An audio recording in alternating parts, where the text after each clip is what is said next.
So what was some of the hardest moments during your treatment that made you question whether you could continue working in healthcare? Like, did you just have a moment where you was like, I don't know if I can keep doing this?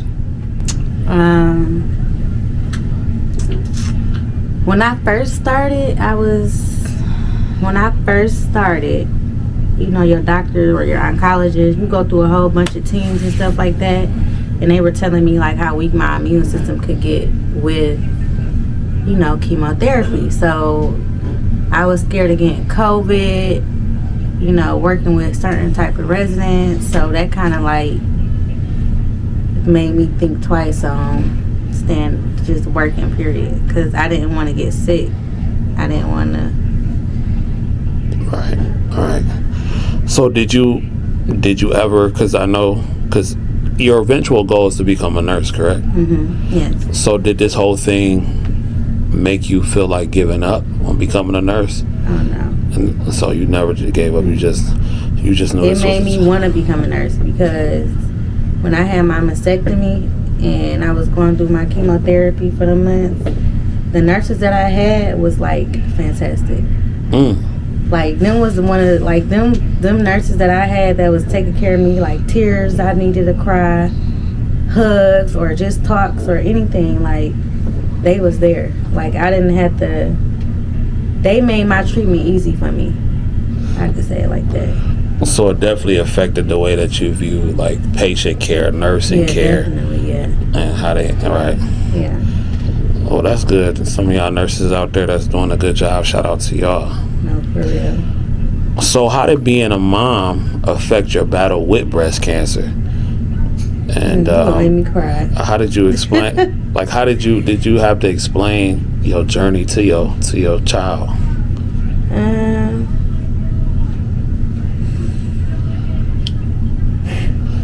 You want to pause? Yeah. I can stop. So we had to take a little break, but that's fine.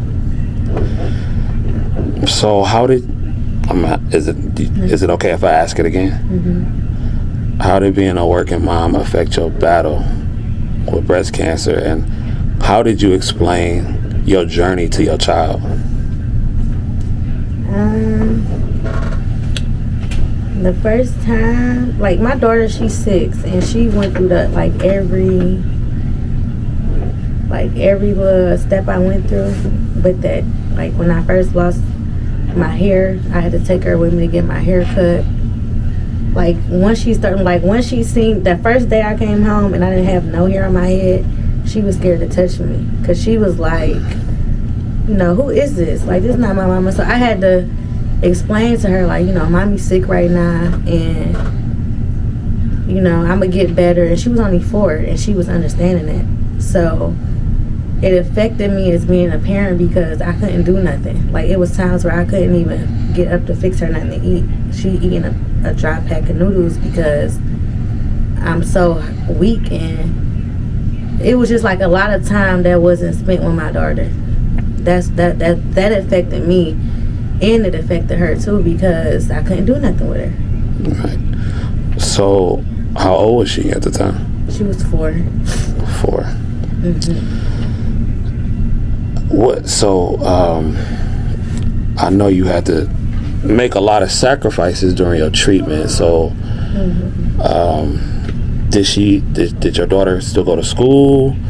How was your support system? Like my daughter, preschool teacher, shout out to her, she was like, when I first found out, like when I got my test results, she hugged me. I was crying. We in the middle of the hallway. She praying for me. Like that day, that teacher was offering to take my baby to school. Like, you know, she was allowing me to like let me get myself. Like, if you need help to take her to school, I'm there for you. Like, she was really there. So, like, my support system not big, but it was big enough for me. You know what I'm saying? Like, I didn't ask much. All I asked was for people to just don't cry in front of me, or don't show no weakness in front of me, because that's gonna make me become weak. So a lot of people, that's all of the support that I needed. I don't need you to be crying, and just be strong for me, because I have to be strong for everybody else, or definitely for my baby. So that's the type of support I needed. It wasn't even about doing chemo treatments with me, because truth be told, like when I was doing them 3 hours for chemo every fucking Thursday, that was my peace. That was like where I can just sit and just think. You know what I'm saying? Like I don't have my daughter here asking me 1,000 questions. I'm just in this chair for 3 hours getting my my medicine, and I'm just sitting here praying to God, just thinking like, God, if this was whatever plan you is, just walk me with you, whatever. Hold on, go ahead. I think it was just like me being in that chair helped me mentally, because I was able to put my thoughts in a category instead of being everywhere. So how did your experience like change your perspective like on work-life balance? A lot of healthcare workers, they work and don't take breaks, and on top of other responsibilities that you got, like being a parent and paying bills and all that kind of stuff. So how did this experience change the way you look at things like that? And do you think the healthcare field supports working moms enough? Can you repeat that first question for me, please? So like, how did your experience change like how you look at like having a balance between work and just your regular life, especially like dealing with what you had to deal with, being a parent and working, still having to pay your bills? I'm gonna say, so you asking me, can you repeat that one more time? I'm sorry. No, you good. No, sorry. like your how did your experience, like your cancer experience, affect how you look at life? Like how you balance work and how you balance your life, being a parent, paying bills. It affected me because for my life, like I don't want to say it the wrong way. Like I take life as a purpose now. Like life is a purpose to me now. Like back then, I didn't understand how true or how real life can be. I was just up and healthy, I thought, and then the next morning I wake up and I got stage 3 breast cancer.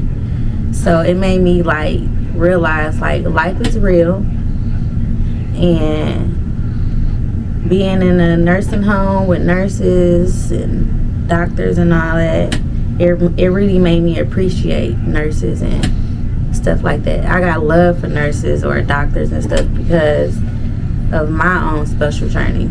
And then I don't really think it had a bad impact on me with nurses, or you know what I'm saying, because they was there when I was in my darkest place.